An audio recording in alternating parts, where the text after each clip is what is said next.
بسم اللہ الرحمن الرحیم۔ بات چل رہی تھی فن اسماء الرجال پر لکھی گئی کتابوں کے سلسلے میں، تو اس میں دو عنوانات پر بات الحمدللہ ہو گئی تھی۔ پہلا عنوان تھا ثقہ راویوں پر لکھی گئی 9 کتابوں کے تعارف کے سلسلے میں، اور دوسرا عنوان تھا ضعیف راویوں پر لکھی گئی 15 کتابوں کے تعارف کے سلسلے میں۔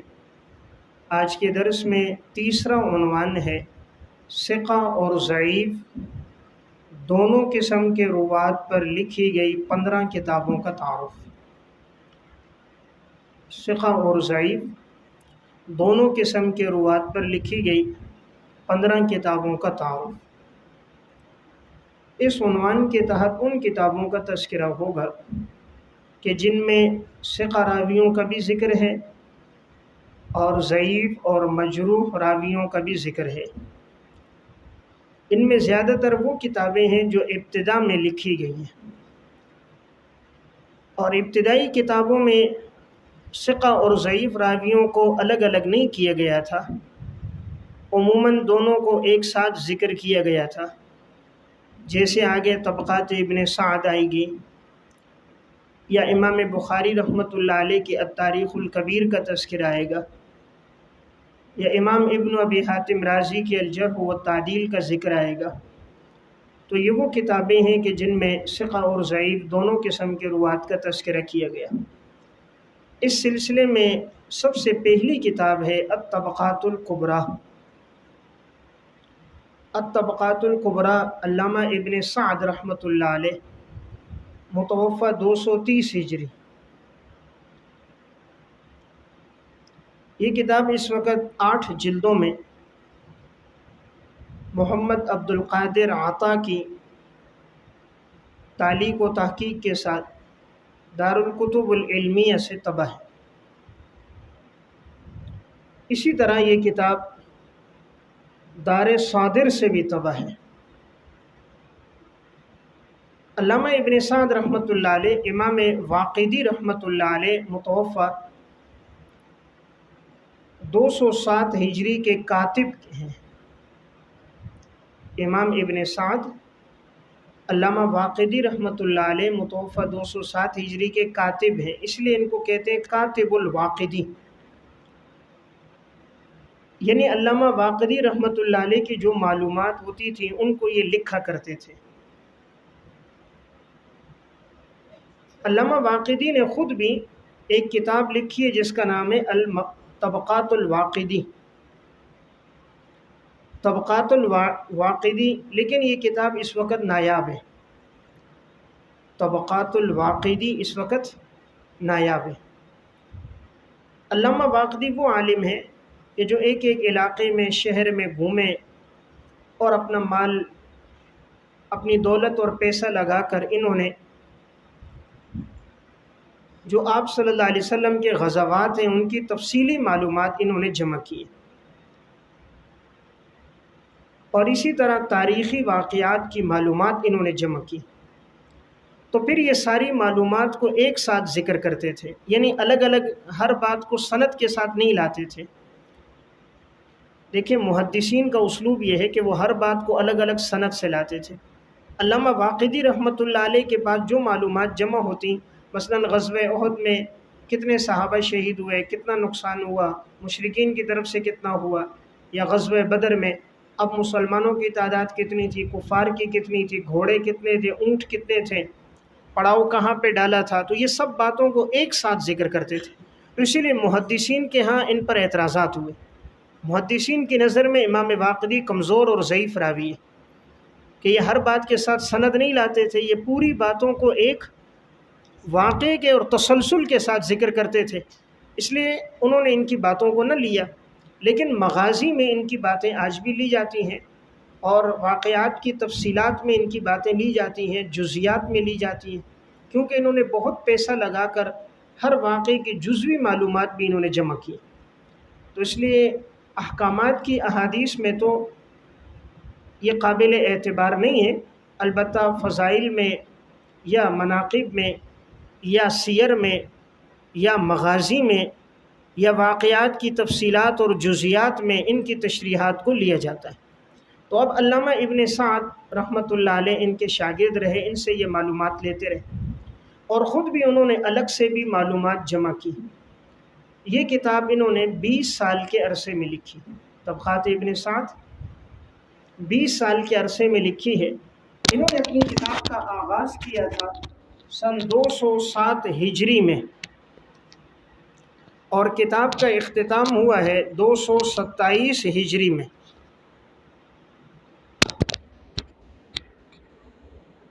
تو گویا 20 سال کے عرصے میں ان کی یہ کتاب مکمل ہوئی ہے۔ اس سے اندازہ کیا جا سکتا ہے کتنی محنت اور تتبع تلاش کے ساتھ انہوں نے اس کام کو پائے تکمیل تک پہنچایا ہے۔ اس کتاب کی خصوصیت اس میں ہر بات بالسند ہے۔ جو بات انہوں نے ذکر کی ہے وہ انہوں نے سند کے ساتھ ذکر کی۔ عموماً دیگر کتابوں میں اسناد کا تذکرہ نہیں ہوتا، اور دوسری اہم خصوصیت یہ دور نبوت کے بہت قریب ہے، چونکہ 230 میں انتقال ہوا، بعد والے سب بعد میں آئے۔ اب جیسے امام بخاری رحمہ اللہ کی تاریخ الکبیر وہ 256 میں، اور ابن ابی حاتم کی وہ 327 میں، سب بعد کے لوگ ہیں، اور یہ متقدم میں بہت پہلے کے ہیں۔ یہاں ایک بات یاد رہے کہ اس کتاب کو طبقات ابن سعد بھی کہتے ہیں، اصل نام اس کا طبقات الکبریٰ ہے، اس لیے کہیں اگر حوالہ لکھا ہو طبقات الکبریٰ میں لکھا ہے تو وہ یہی کتاب ہے، اور کہیں لکھا ہوتا ہے طبقات ابن سعد میں لکھا ہے۔ اس کتاب کا منہج یہ ہے کہ انہوں نے اس کتاب کے پہلے اور دوسرے حصے میں آپ صلی اللہ علیہ وسلم کی سیرت کا تذکرہ کیا، اور تیسرے حصے میں خلفائے راشدین کی سیرت کا ذکر ہے، اور چوتھے حصے میں مہاجرین اور انصار صحابہ کا ذکر ہے،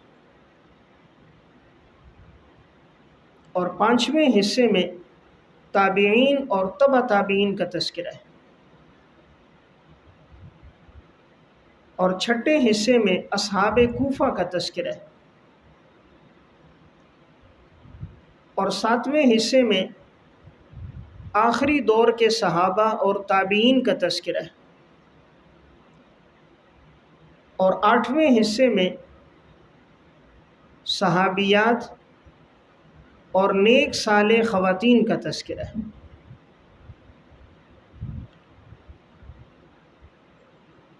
اس کتاب میں انہوں نے جو کل تراجم ذکر کیے ہیں ان کی تعداد ہے 4725